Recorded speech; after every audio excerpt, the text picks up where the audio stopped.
আমি তো ভীষণভাবে প্রত্যাশা করি, আমি ছোটবেলা থেকে এই স্বপ্নটা দেখি, অনেক জায়গায় বলেছি যে একটা তুমুল মিছিল হচ্ছে অন্যায়ের বিরুদ্ধে।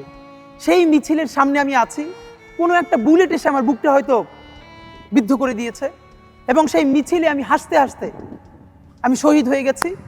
সবাই যখন মৃত্যুটাকে ভীষণ ভয় পায়, আমি তখন হাসতে হাসতে আল্লাহর কাছে ভীষণ সন্তুষ্টি নিয়ে পৌঁছতে চাই যে আমি একটা ন্যূনতম ওই জীবনটা লিড করতে পারলাম, যে আমি একটা ইনসাফের হাসি নিয়ে আমি আমার আল্লাহর কাছে পৌঁছতে চাই। সুতরাং আগামী 50 বছর বাঁচলাম, কোনো ইম্প্যাক্ট তৈরি হলো না আমারই দিয়ে, দেশের জন্য, রাষ্ট্রের জন্য, উম্মার জন্য, জাতির জন্য।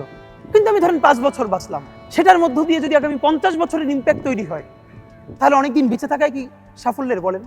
আমরা ইনসাফের চাষাবাদ করতে চাই, একটা স্বাধীন সার্বভৌমত্বের সততার বাংলাদেশ তৈরি করতে চাই। আল্লাহ যে কয়দিন হায়াতে রাখবেন এই লড়াইটা করব। যেদিন নিয়ে যাবেন আমি স্বপ্ন দেখে যেতে চাই, আমি আমাদের এমন টিম, আমি আমার সন্তানকে রেখে যেতে চাই, আমার মৃত্যুর পরে যেন এই লড়াই বন্ধ না হয়।